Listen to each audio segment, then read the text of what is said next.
आखिरकार हमारा order reserve हो चुका है। रिजर्व होते होते आप सभी लोगों को पता है, सभी को इन्फॉर्मेशन होगी, अधिकतर लोगों को, कि क्या बातें हुई कोर्ट में और क्या नहीं हुई, किसने क्या कहा और किसने क्या नहीं कहा, ये सभी को पता होगा। एक बार फिर से मैं दोहरा दे रहा हूँ।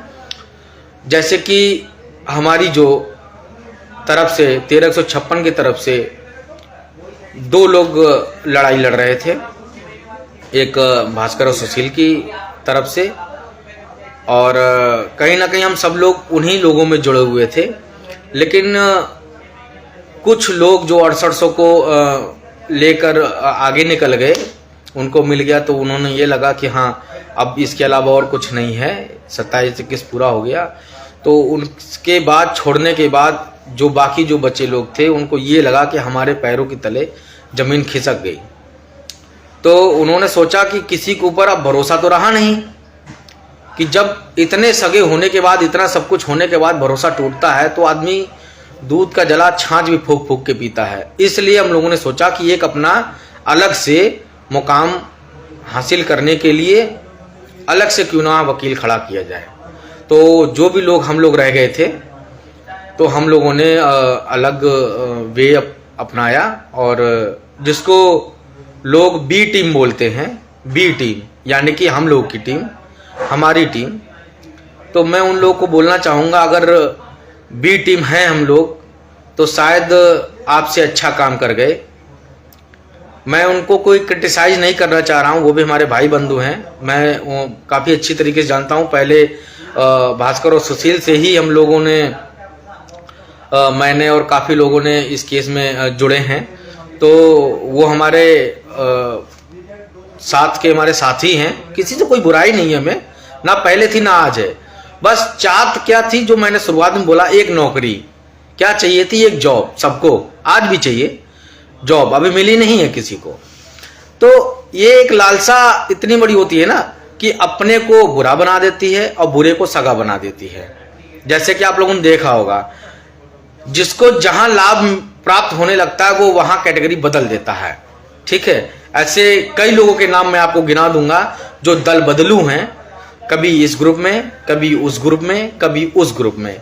इस तरीके की बातें बस चलती रहती हैं। तो वो काम हम लोग को पसंद नहीं था। हम लोगों ने तभी सोचा कि अलग एक टीम बनाई जाए, और वो ज्योति सिक्का मैडम को लेके हम लोग आए। हम लोगों ने जब से पैरवी स्टार्ट करी तब से केस में ऐसा पैनापन आया कि आपने देखा होगा 2 से 2.5 या 3 महीने के अंदर सिर्फ 2 जज बदले हैं। ये दूसरे हैं, इससे पहले थे भाटिया जी और ये शुक्ला जी। 2 के सामने हमारी मैडम प्रत्यक्ष हुई, सामने प्रकट हुई, और उनके द्वारा जो भी बहस की गई, उस बहस के दौरान जो विपक्ष के लोग हैं उन्होंने बहस करी, और आखिरकार ये देखिए कितनी जल्दी हम लोग का केस समाप्ति की ओर आ गया, ऑर्डर रिजर्व हो गया। लेकिन अब क्या, रिजर्व होने के बाद भी लोगों को चैन नहीं पड़ रहा है। क्यों? मैडम सिक्का ने ही बात करी है। किस चीज की, ये आप सभी लोग जानते हैं। फिर से बताऊंगा, समायोजन की, याची लाभ की, जो लोग कोर्ट में पहुंचे हुए हैं। और इसको जज साहब ने भी बोला रिजर्व होने के 1 दिन पहले कि मीडिएशन ही इसका एक रास्ता बनता है और कोई रास्ता नहीं बनता। आप लोग को ये पहले से ही पता है, 6800 सरकार किसी भी कीमत पे नहीं निकालेगी, और उसका मतलब यही होता है कि सरकार कोर्ट में कोई भी सूची नहीं देने वाली। जब ये दोनों चीजें हम सभी लोगों को पता हैं, चाहे वो जनरल हो, चाहे SC OBC है, चाहे ए टीम बोल लो जो धरना दे रही थी, और हम लोग वहां से अपना अलग रास्ता वे कर लिया 6800 के बाद। और जो हम लोग को बोलते हैं बी टीम, वो जो बोलते हैं कोर्ट टीम यानी सुशील और भास्कर जी, और जो बोलते हैं आयोग टीम प्रदीप बघेल, मनोज वगैरह ये लोग। तो इन सभी लोगों को बता दूं, ये प्रदीप ने भी कल आके एक्सेप्ट किया इस बात को। और एक्सेप्ट क्या है ये सभी के सामने है, जो भी कोर्ट रूम में मौजूद होता है उसको पता होता है कि क्या किसने क्या कहा। तो ज्योति सिक्का मैडम के अलावा किसी ने भी समायोजन की बात नहीं रखी है, मीडिएशन की बात नहीं रखी। तो जब ज्योति सिक्का मैडम ने मीडिएशन की बात करी है तो हमें पता चला कि बुलबुल गोदियाल ने भी सहमति जताई, इसके लिए बहुत बहुत आभार। लेकिन अगर उसी दिन 6800 की तरफ से जो लोग पैरवी करवा रहे थे तो उनको ये बात ध्यान रखनी चाहिए कि वो भी नौकरी के लिए आए हैं। पेट भरने से मतलब नहीं होता कि हाँ बस पेट भर लिया, क्योंकि हमें तो पता है कि लोग कैसे कैसे लोग हैं, पूरी अच्छी तरीके से पूरी हिस्ट्री ज्योग्राफी सबकी पता हो गई है। इतना धोखा खाया है, इतना भैया भैया करते हुए सब कुछ करते हुए धोखा खाए गए, लेकिन फिर भी कोई बात नहीं, भैया है, चलता है। लेकिन अब वो टाइम नहीं है कि एक दूसरे को कटाक्ष करो, उल्टा बोलो, सीधा बोलो, गलत बोलो, इससे हम लोग को कोई प्राप्त नहीं होने वाला। हम लोग जो प्राप्त करने पहुंचे थे वो एक जॉब, फिर से मैंने बोला रिटर्न वही बात कही, एक जॉब, एक नौकरी, तो उस चीज के लिए आए। तो अब क्या परेशानी हो रही है सभी को कि अभी भी मुंह छुपाए छुपाए घूम रहे हैं। रिजर्व होने से पहले, ऑर्डर रिजर्व होने से पहले हमारे लोगों के बीच में वार्ता हुई वहां पर, और लोगों ने अमरिंदर जी की, विजय जी की, हमारे कुर्बान भाई की, और भी लोगों की, सब लोगों की, बहुत से लोगों की बात हुई। जनरल वाले भी रेडी थे, सब कुछ रेडी था। तो मुझे समझ में नहीं आता आखिरकार लास्ट में क्यों ये लोग बिफर गए। और इन लोग के तो वकील भी नहीं आए। अमरिंदर तो बहुत गाली भी बक रहा था, देखा हमने, गाली बक रहे थे आयोग टीम के लिए, प्रदीप बघेल के लिए।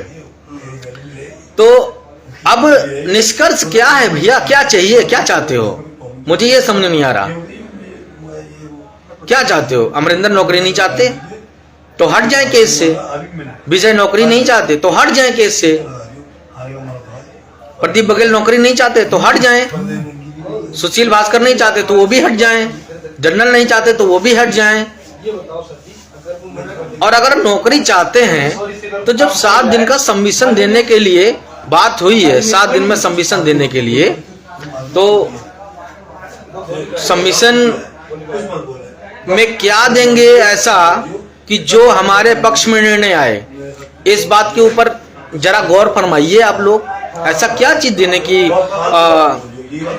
अच्छा रहेगा कि हाँ हम सभी लोग का घर में खुशियां आए और सभी लोग अच्छे से अपने आगे जीवन बढ़ाएं? बताइए। क्योंकि आपको पहले बता चुका हूं मैं, सरकार फंसी हुई है। कोर्ट अगर डिसीजन लिस्ट रद्द की देता है तो सरकार डबल बेंच जाने लायक भी नहीं है, ठीक है? क्योंकि लिस्ट रद्द अगर करता है जज, कोर्ट के द्वारा लिस्ट रद्द होती है तो नई लिस्ट बनेगी, जो कि सरकार बनाएगी नहीं, जो कि सरकार बनाएगी नहीं। तो सरकार, आपको पता है, एक ही काम करेगी, वो डबल बेंच जाएगी नहीं, क्योंकि उन्हें यहीं जब लिस्ट नहीं दी है तो वहां लिस्ट कैसे देंगे? साबित तो पहले से ही हो गया कि हाँ भाई इन्होंने घोटाला किया है। सरकार का वकील खुद कह रहा है कि इसमें इतनी विसंगतियां हैं, तो हम क्या कर सकते हैं? तो आप बताएं, इसका मेन उपाय क्या है?